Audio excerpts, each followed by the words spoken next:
خطبہ اور مدرسہ سے آغاز میں اس وقت مدرسہ جامعہ بنی الاصل کا طالب علم اور جامعہ مدینہ العلم گھگر پھاٹک مسجد کا پیشکار کل رات سے مسلسل دعائے کمیر یا دعائے شب جمعہ کا ظاہر مصروف تھا. آج صبح جمعہ تھا، جامعہ کا امام جمعہ جو مجھے پڑھانا پڑا. اس کے بعد پھر لاک ڈاؤن کی وجہ سے تمام سفر کرتے کرتے پھر یہاں تک پہنچا. تو آپ لوگوں کے چہرہ انوار کی زیارت نصیب ہوئی ہے. میرا خطابت کا انداز یہ ظاہر درس دینا اور ہوتا ہے، خطاب کرنا اور ہوتا ہے، لیکن آج کے اس پیغام میں درس بھی ہے، خطاب بھی ہے اور کسی مرحوم کی سال ثواب کی مجلس. اپنی خطابت کا انداز چند لفظوں سے ٹوٹے ٹوٹے الفاظ سے کروں گا کہ یا علی میں تیرے چاہنے والوں کا احترام کرتا ہوں. یہ طبیعت آپ کا سلام دے کے بنی کہ یا علی میں تیرے چاہنے والوں کا احترام کرتا ہوں، کیونکہ میں خود ذکر مولا علی صبح و شام کرتا ہوں، کیونکہ میں خود ذکر مولا علی صبح و شام کرتا ہوں.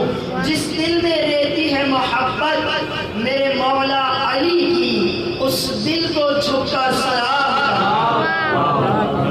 اس دل کو جھک کر سلام کرتا. اعوذ باللہ من الشیطان الرجیم، بسم اللہ الرحمن الرحیم. الحمد للہ رب العالمین، الصلاة والسلام علی اشرف الانبیاء والمرسلین وخاتم النبیین ومولانا ابی القاسم محمد.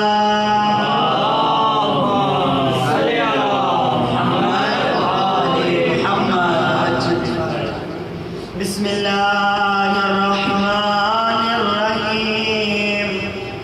انما یرید اللہ لیذہب عنکم الرجس وطہرکم تطہیرا.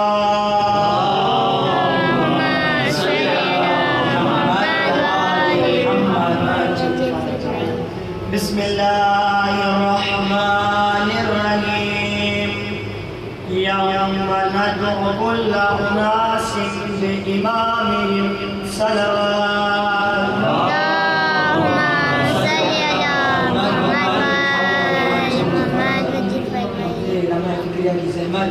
تمام میں نے آپ تمام حضرات کے سامنے گفتگو کرنی ہے، بس مختصر سی زحمت ہے کہ آپ تمام حضرات کے سامنے اللہ تبارک و تعالیٰ کی دار کتاب، اللہ کی حکمت بھری ہوئی کتاب، اللہ کی سچ بولنے والی کتاب کی ایک مختصر سی آیت ہدیہ قبول کر پیش کی. اچھا، آیت تو مختصر ہے مگر موضوع کے لحاظ سے اس آیت کے اگر پورے اشرے بھی پڑھ دیے جائیں تو تب بھی اس آیت کی تفسیر مکمل نہیں کی جا سکتی.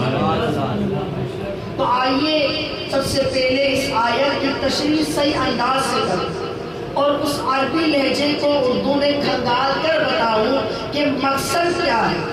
کہ معذرت کے ساتھ پڑھنے والے خطیب ہمارے مذہب کے نہیں، دوسرے مذہب کے ہمارے کئی کئی رکھے.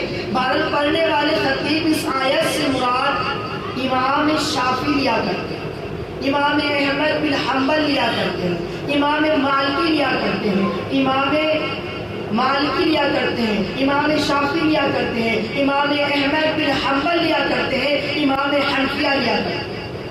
کوئی مسئلہ نہیں ہے. آئیے آ کر ایک مناظرہ دیکھ لیتے ہیں. بھائی مناظرہ اسے نہیں کہتے کہ تم دلیل پیش کرو ہم پیش کریں، بلکہ ہم اپنی فکر میں مناظرہ اسے کہتے ہیں کہ کچھ آپ سنائیے کچھ ہم سناتے ہیں، پھر دیکھتے ہیں کہ جیتا کون ہے، آپ یا ہم، دلیل کس کی زیادہ مضبوط ہوتی ہے. دیکھیے قرآن کی آیت سورہ بنی اسرائیل کی آیت نمبر 71 ہے. بڑے آرام سے بڑے مزے سے پڑھ رہا ہوں. آیت نمبر 71 سے 71 ہے. تو پروردگار عالم اس آیت کے اندر ارشاد فرما رہا ہے کہ یوم کل اناس بامام، لفظ یوم استعمال کیا گیا. اچھا لفظ یوم کسے کہتے ہیں؟ آیا یوم کہتے ہیں دن کو، بزرگ تشریف فرمائے، بس میں تمام سے دعائیں لینا چاہوں گا کہ یوم کہتے ہیں دن کو، یعنی اللہ نے قرآن کی اس آیت کے اندر لفظ دن رکھا. دن سے مراد جمعہ اور اتوار نہیں ہے، بلکہ اللہ نے لفظ دن رکھا، یعنی یوم ندعو کل اناس بامامہم، اور اسی دن کی تشریح آگے والی آیت کے لفظ لے کر کہ یوم ندعو کل اناس بامامہم. لفظ یوم کہتے ہیں دن کو، کل کہتے ہیں کل جمع ہے تمام عالم اسلام. اللہ نے ایک فرد کے لیے لفظ استعمال نہیں کیا بلکہ کہا کل، یعنی کلا یوم ندعو کلا اناس. اناس کہتے ہیں انسان، اسے کہتے ہیں انسان کو کہتے ہیں. یعنی اللہ تبارک و تعالیٰ نے اس آیت کے اندر اس نقطے کو رکھا کہ یوم ندعو کلا اناس بامامہم، کہ روز قیامت ہم ہر شخص کو، ہر فرد کو، ہر انسان کو اس کے امام کے ساتھ بلائیں. یعنی اکیلا نہیں اٹھایا جائے گا، امام کے ساتھ اٹھایا جائے گا. تو اب سوال یہ ہوتا ہے کہ آپ کا امام کیسا؟ جیسا آپ کا امام ویسے آپ. اگر آپ کا امام سچا تو آپ سچے، آپ کا امام جھوٹا تو آپ جھوٹے. آپ کا امام میدان کو چھوڑ کر، آقا کو اکیلے چھوڑ کر بھاگنے والا تو آپ بھاگنے والے. میں مرازہ نہیں کیا ہے، آپ کا امام جیسا ویسے آپ، جیسا میرا امام ویسا میں، جیسا میرا مولا ویسا میں. تو آئیے اس لفظ امام کی تعریف علامہ ہندی کی زبان سے سنتے ہیں. میں نے کہا تھا یہ درس بھی ہے مجلس آزادی ہے. تو آئیے ایک تاریخی واقعہ، یہ پورا کا پورا ایران کس طریقے سے شیعہ. جب میں نے تمام کتابوں کو سنبھالا، جب ان تمام کتابوں کے مطابق دیکھا جائے، تمام ساری بقاعدہ میں روایتوں کو اپنے مد نظر رکھا، تو مجھے معلوم ہوا کہ اتنا بڑا ملک ایران کہ جہاں پر ہمارے تمام آئمہ کی زیارتیں موجود ہیں، جہاں دور دور سے لوگ تشریف لے کے آتے ہیں، لیکن ہمیں معلوم ہے کہ یہ پورا ملک ایران شیعہ کس طریقے سے کیا ہے. میرا موضوع لفظ امام ہے، اس پہ سے نہیں ہٹیے گا. پورا ملک ایران شیعہ کس طریقے سے ہوا. فرماتے ہیں کہ بادشاہ سلامت، اس بادشاہ کا اصل نام احمد بن حنبل تھا، اور کچھ لوگ اسے احمد بن جاہستون کے نام سے پکارتے ہیں، اور کچھ لوگ اسے خدا بندہ کے نام سے پکارتے ہیں. اور اصل نام جو اسے تاریخ میں دیا گیا وہ دیا گیا بادشاہ سلامت. تو ایک مرتبہ بادشاہ سلامت اپنے محل کے اندر تشریف فرما کے محل میں بیٹھے ہوئے تھے. وہ اچانک پریشانی کے آثار چہرے پر نمودار. تو بادشاہ کے انتہائی امیر ترین، انتہائی بڑے سے بڑے وزیر نے آ کے درخواست کی کہ بادشاہ سلامت جان کی حفاظت ہو تو آپ سے ایک سوال کر سکتا ہوں کہ آپ کے چہرے پہ رونق کہاں گئی، یعنی آپ کی چہرے کی رونق کس نے کھا لی. تو فرمانے لگے کہ میں کل رات میرا جھگڑا میری زوجہ سے ہو گیا، اور جب جھگڑا ہو گیا تو میں نے اپنی زوجہ سے کہا جا تجھے طلاق ہے، طلاق ہے، طلاق. میں نے منہ زبانی 3 دفعہ طلاق دی. اب میں پریشان ہوں کہ کیا فقہ محمدی میں میری طلاق ہو گئی کہ نہیں. تو اس وزیر نے کہا کہ دیکھیے بادشاہ یہ آپ کا مسئلہ فقہی مسئلہ ہے، اگر دنیاوی یا سیاسی ہوتا تو میں حل کر دیتا، تو مجھے اس کے لیے تمام علماء کرام کی ضرورت پڑے گی. تو بادشاہ سلامت نے حکم جاری کیا، بالکل اجازت ہے آپ کو، آپ تمام علماء کرام کو بلائیے. اور جب علاقے کے تمام علماء کرام کو بلایا گیا تو 4 علماء کرام کو بلایا. توجہ کے ساتھ بات فرمائے گا. 4 علماء کرام کو بلایا گیا اور 4 معتبر عظیم کرسیاں لگائے گئے. فرماتے ہیں کہ پہلی کرسی کے اوپر فقہ حنفیہ کے سب سے بڑے عالم دین کو بٹھانا، دوسری کرسی کے اوپر فقہ مالکی کے سب سے بڑے عالم دین کو بٹھانا گیا، تیسری کرسی کے اوپر فقہ شافعی کے سب سے بڑے عالم دین کو بٹھایا گیا، اور چوتھی کرسی پر فقہ احمد بن حنبل کے سب سے بڑے معتبر عالم دین کو بٹھانا گیا. جب تمام علماء کرام کو بٹھا دیا گیا تو کہا گیا بادشاہ سلامت اپنا مسئلہ ان تمام کے آگے ہدیہ کریں، اور یہ تمام آپ کو اپنا مسئلہ بتا دیں. تو ٹھیک ہے، جب بادشاہ سلامت نے اپنا مسئلہ حل کیا، بادشاہ سلامت کہنے لگا کل کی رات میری زوجہ سے جھگڑا ہو گیا، میں نے حالت غصے میں آ کر 3 مرتبہ کہہ دیا جا تجھے طلاق ہے، طلاق ہے، طلاق. تو آپ مجھے بتائیے کیا شریعت محمدی میں میری زوجہ کے ساتھ طلاق ہو گئی؟ ہمارے لگے تمام علماء کرام یہ کیا کہ بادشاہ سلامت آپ کی طلاق ہو۔ اب بادشاہ پریشان کہنے لگا اگر میں اپنی زوجہ کو دوبارہ اپنی زوجیت کے اندر لینا چاہوں تو کیا کروں؟ تو بادشاہ سلامت نے کہا دیکھو ہر ایک چیز، بادشاہ سلامت سے تمام علماء کرام نے کہا کہ دیکھیے ہر ایک چیز کا مسئلہ دین محمدی، شریعت محمدی میں موجود ہے، تو آپ کے اس کا مسئلہ بھی دین محمدی، شریعت محمدی میں موجود ہے۔ آپ تمام پریشان ہو رہی نظریہ ہو گیا تھا، میں اپنا نظریہ بعد میں بیان کروں گا۔ پڑھنا بولی تو بات پر محمد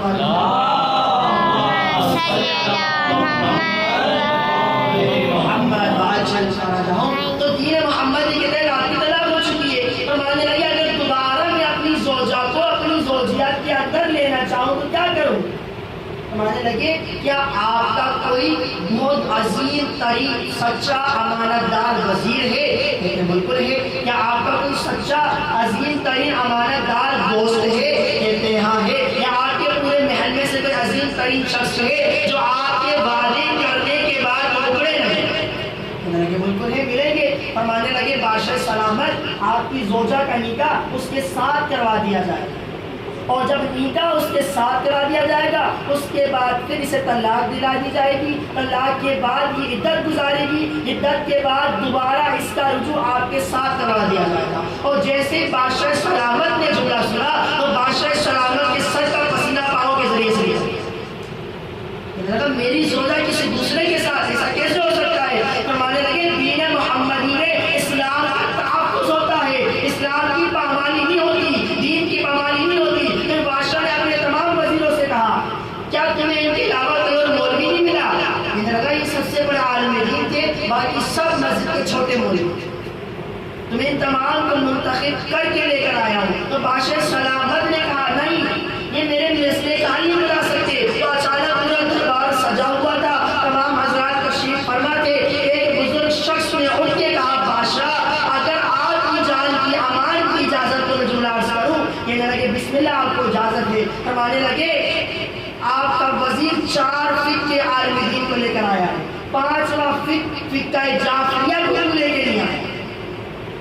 اس رتبے کے لیے قرآن کو زحمت دی۔ ہمارے کہ 5واں فقہ جعفریہ کے عالم دین کو کیوں لے کے نہیں آیا؟ وزیر سے فوراً بادشاہ مخاطب ہوا کہ لگا بتاؤ کہ تم کیوں 5ویں فقہ کے عالم دین کو لے کے نہیں آئے؟ وزیر نے کہا ہمارے ملک کے ایران کے اندر شیعہ مسلک کا کوئی بھی ایک عالم دین نہیں، ہمارے ملک ایران کے اندر۔ جب بادشاہ سلامت نے جملہ سنا اس شخص سے مخاطب ہو کر کہا کہ بتاؤ کہ ہمیں فقہ جعفریہ کا عالم دین کہاں سے ملا؟ اس شخص نے کہا کہ فقہ جعفریہ کا سب سے بڑا مرکز نجف اشرف عراق میں موجود، تو اس وقت عراق آباد تھا، ایران آباد نہیں تھا، عراق میں موجود ہے۔ تو تمام نے کہا، ایک بادشاہ نے کہا کسی طریقے سے جاؤ، کچھ بھی سواری لے کر جاؤ، کافی فاصلہ موجود ہے رات کے اندر، کچھ بھی سواری لے کر جاؤ، جا کر کسی بھی طریقے سے 5ویں فقہ کے مولوی کو لازمی لے کر۔ اور جب وہ بادشاہ کا وزیر گیا، اب جیسے وہاں نجف پہنچا، جب جیسے نجف پہنچا تو وہاں پہ علامہ طوسی رحمۃ اللہ علیہ اپنے شاگردوں کو درس دیا۔ اب یہ علامہ طوسی رحمۃ اللہ علیہ کون ہے؟ آئیے کی تعریف معلوم کرتے ہیں۔ ظاہر ایک سوال اس کا ساتھ میں جواب دیں، کیونکہ میں نے کہا ہے مجلس بھی ہے، ساتھ میں درس بھی ہے، مجلس بھی ہے۔ تو جب علامہ طوسی رحمۃ اللہ علیہ اپنے تمام شاگردوں کو درس دے رہے تھے، جیسے درس دینے لگے اچانک قاصد پہنچا، قاصد نے آ کر سلام کیا، سلام کرنے کے بعد کہتا ہے اگر آپ کی اجازت ہو تو ہمارے بادشاہ سلامت کے ساتھ اس طرح کا مسئلہ ہوا ہے، مجھے فقہ جعفریہ کا یعنی مجھے آپ کی فقہ ایک عالم دین چاہیے۔ تو علامہ طوسی رحمۃ اللہ علیہ نے کہا یہ فقہ میری نہیں ہے، یہ فقہ میری نہیں ہے، بلکہ یہ فقہ جعفر چھٹے امام سے منسوب ہے، یہ فقہ ہمارے چھٹے امام جعفر صادق علیہ السلام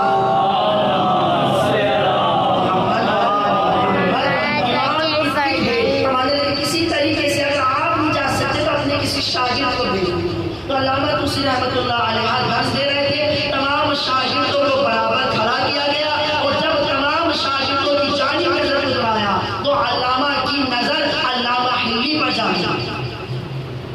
بتاتے ہیں کہ علامہ حلی جب آپ نے تمام واقعہ سن لیا ہے کسی طریقے سے ایران جائیے، جا کر اپنے مسلک کی ترجمانی کیجیے۔ تاریخ بتلاتی ہے کہ اس وقت علامہ حلی کی عمر اتنی تھی کہ آپ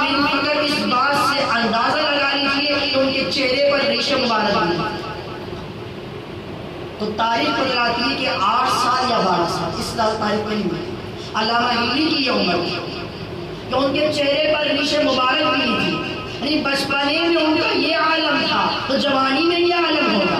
تو آئیے جب علامہ ہلی سے کہا گیا کہ علامہ ہلی آپ ایران جائیے، تو علامہ ہلی نے کہا بے شک میں ایران جاؤں گا۔ علامہ ہلی کو بڑے عزت و وقار کے ساتھ ایران لے کر آئے، اور جب ایران لے کر آئے تو علامہ ہلی نے کیا انجام دیا؟ علامہ ہلی نے ایک مسئلہ انجام دیا، اور اس مسئلے کے تحت اس راز کو توڑ کر دیا کہ فرقہ جعفریہ نے 3 دفعہ موسیٰ کے ڈیرے سے طلاق دی۔ اب دیکھیے کہ انہوں نے سمجھایا کس طریقے کے تحت۔ فرماتے ہیں کہ جیسی وزیر ان کے ساتھ اندر داخل ہوا، وزیر نے اپنی چپل تمام چپلوں کے ساتھ اتار، یعنی وہاں پہ اتار دی جہاں سب کی چپلیں اتری ہوئی تھی، لیکن علامہ ہلی نے اپنی چپل وہاں پہ نہ رکھی۔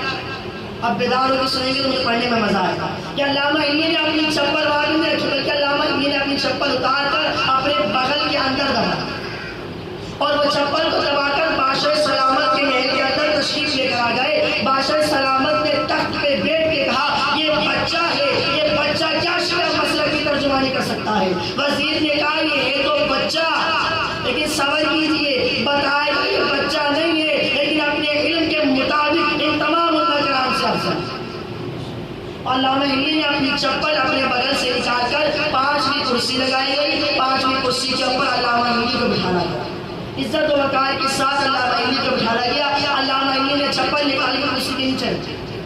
اب بادشاہ سلامت نے بڑے مزے سے کہا کہ آپ کا استاد کون ہے؟ کہنے لگے میرا استاد، فخر سے کہنے لگے شیخ علامہ نصر الدین طوسی رحمۃ اللہ علیہ۔ سمجھ لگے کہ آپ کے استاد نے آپ کو دینی تعلیم کے علاوہ دنیاوی تعلیم بھی سکھائی۔ علامہ ہلی نے کہا مجھے پتا ہے کہ آپ میری چپلوں کے بارے میں بات کر رہے ہیں، مجھے پتا ہے کہ آپ میری چپلوں کے بارے میں بات کر رہے ہیں، کیونکہ اس لیے میں نے چپل وہاں نہ اتاری جہاں سب کی اتری ہوئی تھی۔ اللہ نہ کرے میں مسافر ہوں، میرے پاس تو پیسے بھی نہیں ہیں، میں نے واپس نجف جانا ہے، کیا پتا کہ میری چپل چرا لے گا۔ اب بادشاہ نے دیکھ کر کہا میرے دربار میں چوری؟ کہنے لگا جی بادشاہ سلامت، چوری ہو سکتی ہے، جب رسول اللہ کے دربار سے آقا کی چپل چوری کی جا سکتی ہے، میری چپل چوری نہیں کی جا سکتی۔ تمام علماء کرام کہنے لگے علامہ ہلی جھوٹ بول رہا ہے، اس کو پھانسی کی سزا دی جائے، اسے قید بندی کی جائے۔ ہم نے تو کسی کتاب میں نہیں پڑھا کہ آقا کی چپل ہو، آقا کے دربار سے چوری ہو جائے، ہم نے کسی کتاب میں نہیں پڑھا۔ علامہ ہلی جھوٹ بول رہا ہے، کہنے لگے نہیں میں چور کو بھی بتا سکتا ہوں، چور کے باپ کو بتا سکتا ہوں، یہ چپل چرائی کس نے تھی؟ تمام علماء کرام چپ ہو گئے، اس طرح کے ساتھ سامان کی خاموشی بتا رہی ہیں۔ تمام علماء کرام چپ ہو گئے، اور جب خاموش ہو گئے تو علامہ نے کہا، بادشاہ سلامت نے علامہ سے کہا بتلائیے کون چور تھا، کون چور کا باپ تھا؟ کہنے لگے آپ کے سامنے تو کھڑا ہے، آقا کی چپل آقا کے دربار سے امام مالکی نے چوری کی۔ امام مالکی کا عالم علم تھا، اٹھ کے کہنے لگا یہ جھوٹ بولتا ہے، میرا امام تو آقا کے دربار میں موجود ہی نہیں تھا، وہ تو خود رسول خدا کے انتقال کے 80 سال کے بعد پیدا ہوا، 80 یا 82 سال کے بعد پیدا ہوا، تاریخ یہ عمر بتاتی ہے، اتنے سال کے بعد پیدا ہوا، تو میرے امام نے چپل کیسے چرا لی؟ علامہ نے کہا شاید مجھے بھولنے کی بیماری ہے، اگر امام مالکی نے چوری نہیں کی تو امام حنفیہ نے چوری کی ہو۔ امام حنفیہ کا مال بھی دن اٹھا، اٹھ کے کہنے لگا اس نے کیسے کہہ دیا؟ ارے میرا امام تو خود آقا کے وصال کے 70 سال کے بعد پیدا ہوا، میرا امام تو دربار میں موجود ہی نہیں تھا، جب موجود نہیں چپل کیسے چرائی؟ کہنے لگے مجھے بھولنے کی بیماری ہے، ارے امام شافعی نے چرائی ہوگی۔ امام شافعی کا عالم دین تھا، اٹھ کے کہنے لگا کہ آپ پھر دیکھو ہلی جھوٹ بول رہا ہے، میرا امام خود 120 سال کے بعد دنیا میں آیا۔ شافعی نے تو نہیں چرائی، کہنے لگا شافعی نے نہیں چرائی، مجھے بھولنے کی بیماری ہے، اب بچ گیا آخری ہے احمد بن حنبل نے چرائی ہوگی۔ کہنے لگا نہیں، امام احمد بن حنبل کا امام تھا، اٹھ کے کہنے لگا یہ جھوٹ بولتا ہے، میرا امام تو خود آقا کے وصال کے 150 سال کے بعد دنیا میں آیا ہے، تو چپل انہوں نے کیسے چرا لی؟ تو بادشاہ اور تمام علماء کرام اسی میدان میں لڑنے لگے۔ بادشاہ سلامت نے کہا چپ کرو، تمہیں بلایا تھا اپنے مسئلے کے لیے، تم اپنے مسئلے لے کر بیٹھ گئے، میرا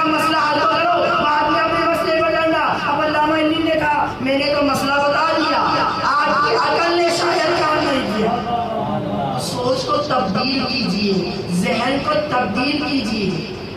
آپ کی عقل نے کام نہیں کیا، بادشاہ سلامت خاموش، کیسے کہہ رہے ہو کہ میری عقل نے کام نہیں کیا؟ دربار میں سب بیٹھے ہوئے سب علامہ علمی پہ ہنسنے لگے کہ یہ بچہ کیا کرے گا، جھوٹ بولتا ہوں بات بات کیوں؟ علامہ علمی نے کہا صبر کرو، میں تمہیں بتاتا ہوں کہ میں جھوٹ نہیں بولتا بلکہ سچ بتا رہا ہوں، تم مان نہیں رہے ہو۔ اب علامہ علمی نے کیا کہا؟ علامہ علمی نے بڑا پیارا جملہ کہا کہ یہ بادشاہ سلامت، اب آپ دین ان سے لے رہے ہیں کہ جو خود رسول خدا کے مرنے کے بعد کوئی 70 سال کے بعد دنیا میں آتا ہے، کوئی 80 سال کے بعد دنیا میں آتا ہے، کوئی 120 سال کے بعد دنیا میں آتا ہے، کوئی 150 سال کے بعد دنیا میں آتا ہے۔ ارے انہیں کیا پتا حلال کسے کہتے ہیں، حرام کسے کہتے ہیں، نکاح کسے کہتے ہیں، طلاق کسے کہتے ہیں؟ انہیں کیا پتا دین محمدی کسے کہتے ہیں، انہیں کیا پتا دین شریعتی کسے کہتے ہیں؟ ارے میرا ایمان تو وہ ایمان ہے کہ جو پیدا ہی حضور کے سامنے ہوا۔ جب جیسی جملہ سنا، وہی بادشاہ جو علامہ علمی کو دیکھ کر ہنس رہا تھا، اپنے تخت کو چھوڑ کر ادب سے علامہ علمی کہنے، انہیں علامہ علمی کو ادب سے علامہ علمی کہنے لگا اور کہنے لگا کیا آپ کا امام اس دور میں موجود تھا؟ انہوں نے کہا میرا امام تو پیدا ہی حبیب کے سامنے ہوا ہے، میرا امام تو وہ ہے جو کھیلا حبیب کے ساتھ ہے، میرا امام تو وہ ہے، میں نے کہا تھا لفظ امام میرا موضوع ہے، میرا امام تو وہ ہے اسے دھرتی میں محمد مصطفیٰ کا لعاب دہن ملا ہے۔ کہا میرا امام تو وہ امام ہے۔ کہنے لگے تو پھر بتائیے کیا آپ کے فقہ کے نزدیک، آپ کے ایمان کے نزدیک شریعت محمدی میں میری طلاق ہو گئی یا نہیں ہوئی؟ علامہ علمی نے کہا نہیں، وہ کل بھی آپ کی زوجہ تھی، آج بھی آپ کی زوجہ ہے۔ کہنے لگے تمام علماء کرام نے کہا علامہ علمی دلیل سے بات کرو۔ علامہ علمی نے بے ساختہ کہا 4 مولوی ہو 4 دلیل دے کے بات کرتا ہوں، 4 موجود ہو 4 دلیل دیتا ہوں۔ علامہ علمی کہنے لگے جس طریقے سے دین محمدی کے اندر نکاح کی شرائطیں ہیں، ویسے ہی دین محمدی کے اندر طلاق کی شرائط ہے۔ جو شرائط نکاح کے لیے ہے وہ شرائط طلاق کے لیے۔ علامہ علمی نے کہا سن، پہلی دلیل امام حنفیہ کے عالم دین، جس طریقے سے حالت غصے میں نکاح نہیں ہو سکتا، ویسے ہی حالت غصے میں طلاق نہیں ہو سکتا۔ توجہ کے ساتھ پہلی دلیل کہنے لگے سن، امام مالکی کے مولوی دوسری دلیل، جس طریقے سے جس طرح سے نکاح کے اندر عربی زبان میں سکھا پڑھنا نکاح کا ضروری ہے، ویسے ہی طلاق کے اندر عربی زبان کے اندر سکھا پڑھنا ضروری ہے۔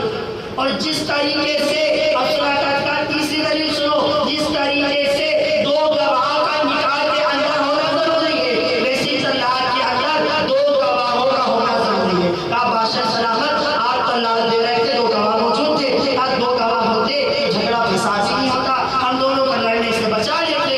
کہا تیسری دلیل فیل ہو گئی۔ کہا جس طریقے سے چوتھی دلیل، جس طریقے سے نکاح نکاح نکاح کہہ دینے سے نکاح نہیں ہوتا، ویسے طلاق طلاق کہہ دینے سے طلاق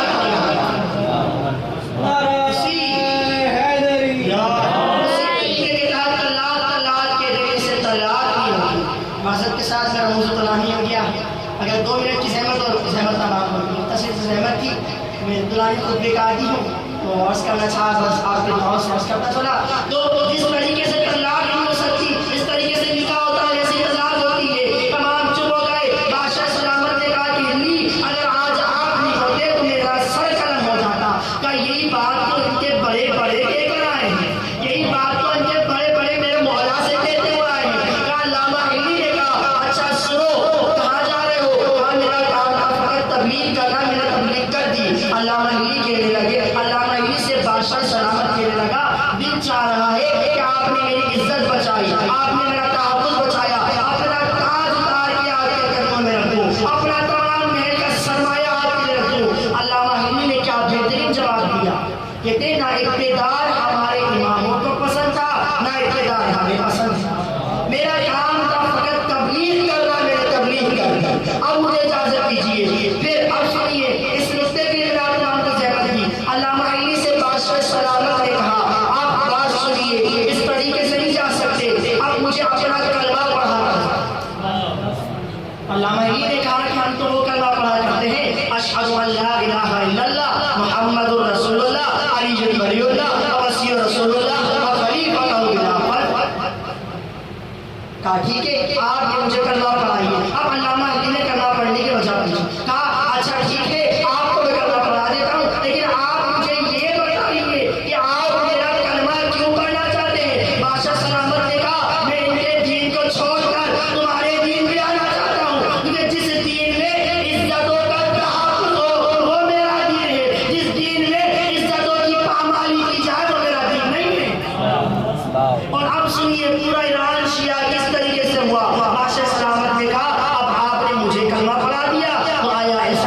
پورے ایران میں کلمہ پڑھا۔ علامہ حلی نے پوچھا کہ کیوں پڑھ لیا، کیوں آپ کا پورا ایران ملک میرے دل میں آنا چاہتا ہے؟ کہا جس طریقے سے میں عزتوں کا تحفظ کرنے والا ہوں، ویسے میرا پورا ملک ایران عزتوں کا تحفظ کرنے والا۔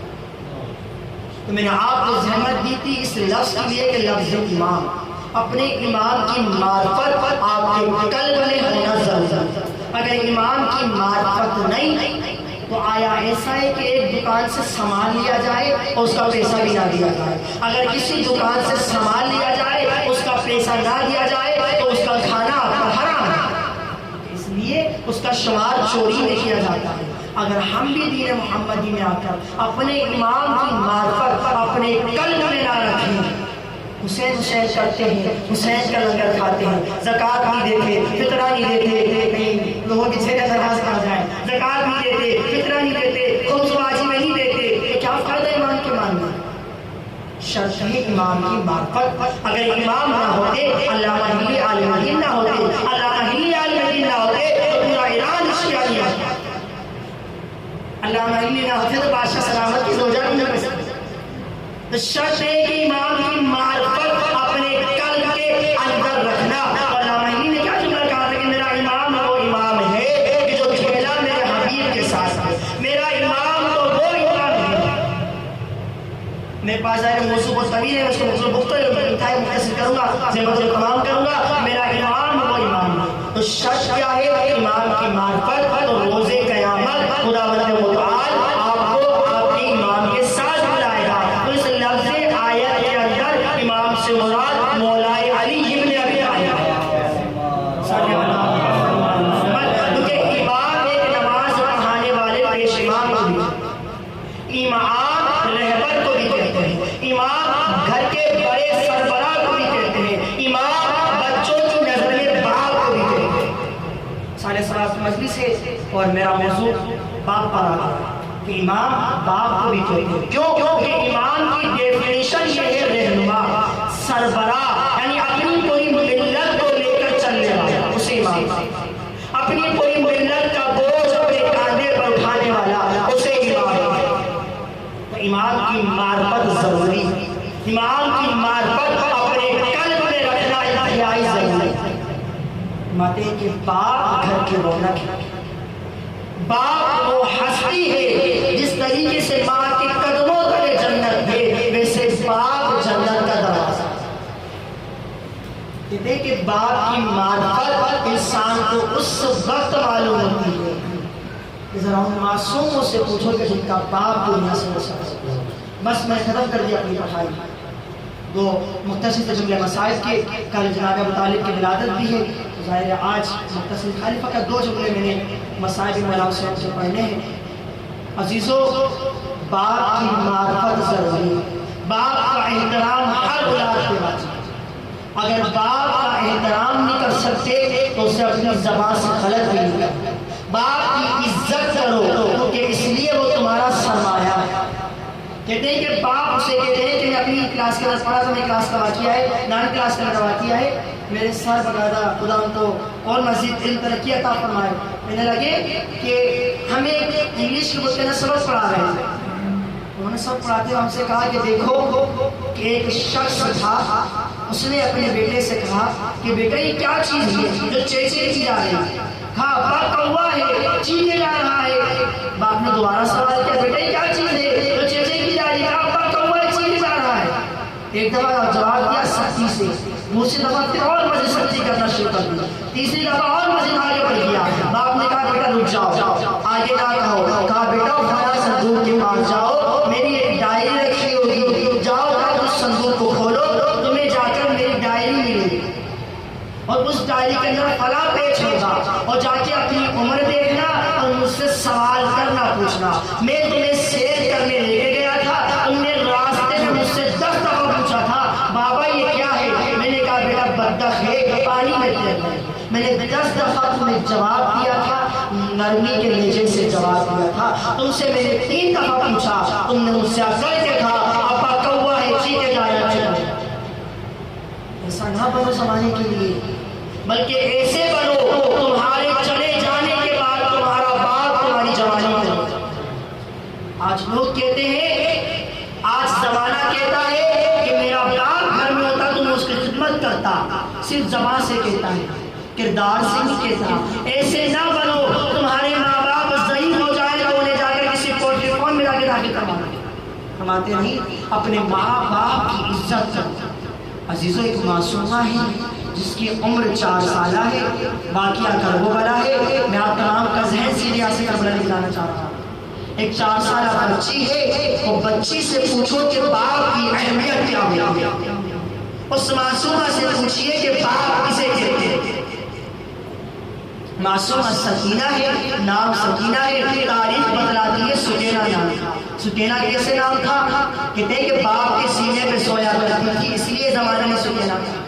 کہتے ہیں سکینہ نام ہے، 4 سالہ بچی ہے، باپ کے سینے سے لپٹ کے کہتی ہے بابا بابا مقتل نہ جانا، بابا جو جاتا ہے واپس نہیں آتا، بابا آپ بھی جاؤ گے واپس نہیں آؤ گے۔ میرے مولا تسلی دیتے ہیں بیٹا بیٹا نہ رو، صبح چچا جان پانی لے کر آ جائیں گے، میں اپنے ہاتھوں سے سکینہ تجھے پانی پلاؤں گا۔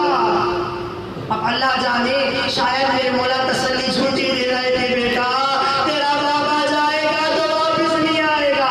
حضرت معصومہ کہتی ہے بابا بابا مجھے فقط اتنا بتا دے جاؤ کہ یتیمہ کسے کہتے ہیں، تمہارے جانے کے بعد ظالم مجھے جانا ماریں گے، سکینہ تو یتیم ہو گئی، تیرا باپ مارا گیا۔ معصومہ کہتی ہے بابا اتنا بتا دے جاؤ یتیمہ کسے کہتے ہیں۔ عزیزو معصومہ سکینہ کہتی ہے بابا بابا اتنا بتا دے جاؤ لفظ یتیمہ کسے کہتے ہیں، بھوپیا کہتی ہے میرا بابا مارا گیا تو یتیم ہو جائے گی۔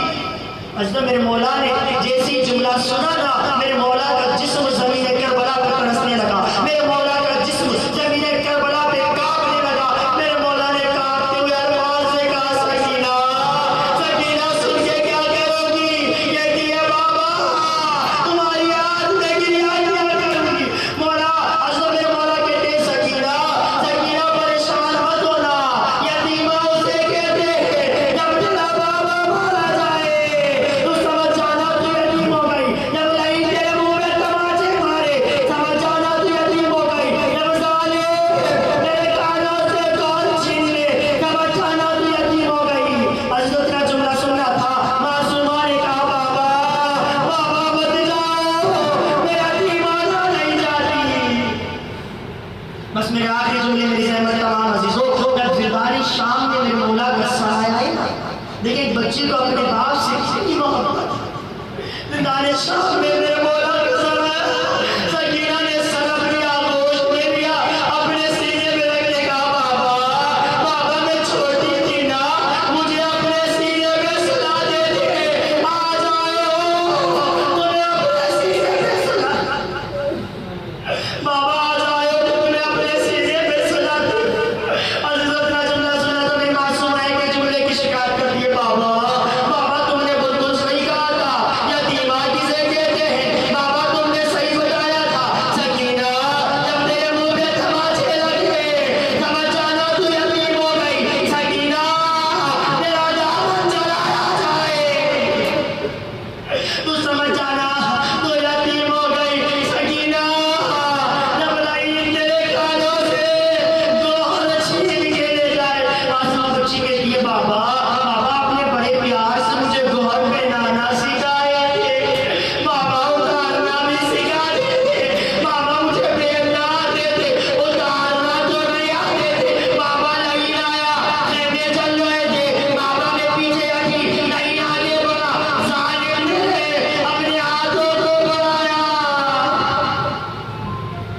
کہتی ہے بابا نہیں اپنے ہاتھوں کو بڑھایا، بابا میں چھوٹی سی تھی نا، بابا پردہ دار تھی نا، بابا نہیں چادر تو لوٹ لے گیا تھا، کان میں ننھے ننھے سے خون بچے تھے، بابا نہیں آگے بڑھا، اپنے ہاتھوں کو آگے بڑھایا، بابا ہاتھوں کو بڑھاتے ہوئے میرے کانوں کو بڑھائیے نوچا، بابا نہیں میرے کانوں کو پکڑ کے نوچا، بابا میرے کانوں سے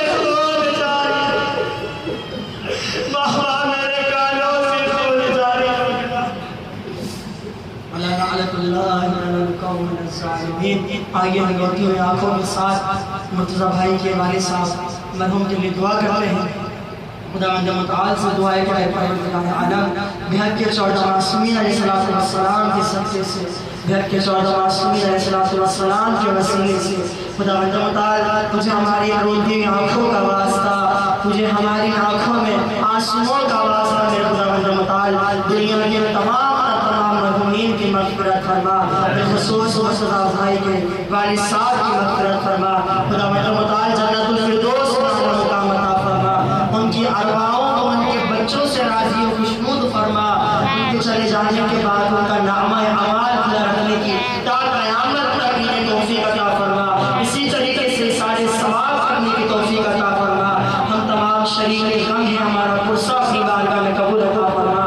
خداوند متعال آقا کا دعائے قرآن کی تلاوت کرنا، میرا خطاب کرنا، بسم اللہ کہہ کر جو ہے سلام کا آغاز کیا تھا، اس سلام کا پڑھنا خداوند متعال تمام کا ثواب مرحوم کی روح کو احسان فرما۔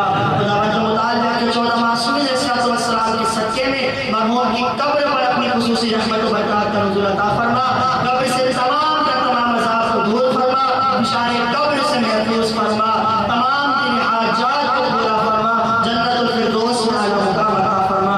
انتہائی معذرت کے ساتھ موضوع مختصر تھا، میں نے تھوڑا وقت زیادہ لے لیا اور آپ سے معذرت خواہوں۔ آئیے آخر میں دعا کرتے ہیں سال ہوا کے لیے جو ہمارے پورے ملک کے اندر رائے ہو چکی ہے۔